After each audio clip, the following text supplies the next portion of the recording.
Rabbiin keenya tokko Muhammad ergamaa isaati jenneeti amanne musliimoonni marti rabbii guddaa malee hin gabbarru nuti.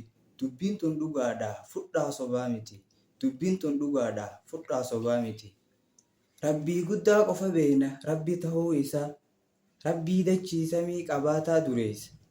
Isaatu bobbaasee nyaachisee obaasa.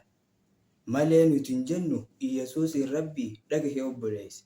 Malee nuti hin jennu Iyyesuusin rabbii dhagahee obboleessa. Nabi Isaan rabbii miti bar ergamaa rabbiiti. Ha isaan rabbii ji'u dogoggortaniiti. Kottaa as deebi'a amanaa rabbitti. Kottaa as deebi'a amanaa rabbitti. Rabbiin ol tahaadha arshii isaa gubbatti. Namni arshii irra jiru ji'u maraataa namaati. Irraan dhagahinaa jecha isaaniiti. Namurraa fagaadhaa bakka gartanitti.